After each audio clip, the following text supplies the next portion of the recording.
સુરતની પાંડેસરા પોલીસે ગુનાગારોના ઘરે સર્ચ ઓપરેશન હાથ ધર્યું હતું। પોલીસે આરોપીઓને સાથે રાખી તે વિસ્તારમાં લઈ જઈ સર્ચ ઓપરેશન હાથ ધર્યું હતું।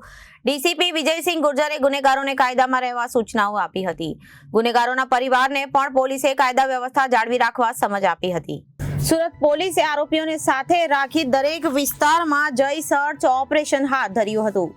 ડીસીપી વિજયસિંહ ગુર્જરે ગુનેગારોને કાયદામાં રહેવા સૂચના આપી હતી અને ગુનેગારોના પરિવારને પણ પોલીસે કાયદા વ્યવસ્થા જાળવી રાખવા સમજ આપી હતી। ડીસીપીએ ગુનાહિત ઇતિહાસ ધરાવતા આરોપીઓને કાયદાનો પાઠ ભણાવી ફરી ગુનાહિત પ્રવૃત્તિ ના કરવા ટકોર કરી કાયદા વ્યવસ્થાને લઈ સરકાર આવી છે એક્શન મોડમાં અને ગૃહમંત્રી આઈજી સીપી એસપી સાથેની બેઠક બાદ રાજ્યભરમાં પોલીસ ગુનેગારો સામે કાર્યવાહી કરી રહી છે।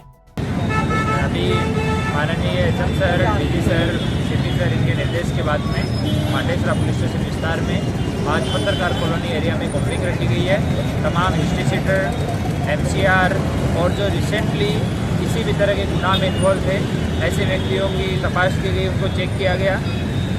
जो हिस्ट्री शीटर हैं, जो गंभीर अपराध के अपराधी हैं, उनके यहाँ पे घर चेक किए गए। वो जहाँ पे कामकाज करते हैं वो जगह चेक की गई, कोई हथियार वगैरह रखते हैं या नहीं, घर पे हाजिर है कि नहीं, ये सब चकासनी की गई।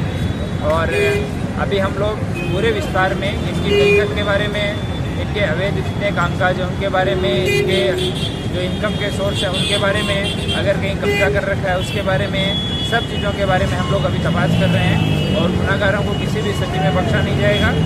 ગુજરાત ડીજીના 100 કલાકના અલ્ટિમેટમ પછી સમગ્ર ગુજરાતની પોલીસ એક્શન મોડમાં આવી છે અને દૂર દૂરથી તથા સુરતના ઝોન 6 ના ડીસીપી પરમાર દ્વારા પણ તેમના વિસ્તારમાં આવેલા ઊન ગામમાં આવેલું બંગાળી વસ્તીમાં ફૂડ પેટ્રોલિંગ હાથ ધરવામાં આવ્યું હતું। સાથે સાથે લોકોને આધાર કાર્ડ અને પુરાવાની ખરાઈ પણ કરવામાં આવી હતી।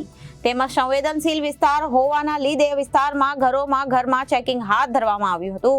તેમજ અસામાજિક તત્વો વિરુદ્ધ તેમજ ગુનાહિત ઇતિહાસ ધરાવતા લોકોની તપાસ કરી કાર્યવાહી કરવામાં આવી હતી। Reporter Arvind Rathod, Janadesh news, Surat.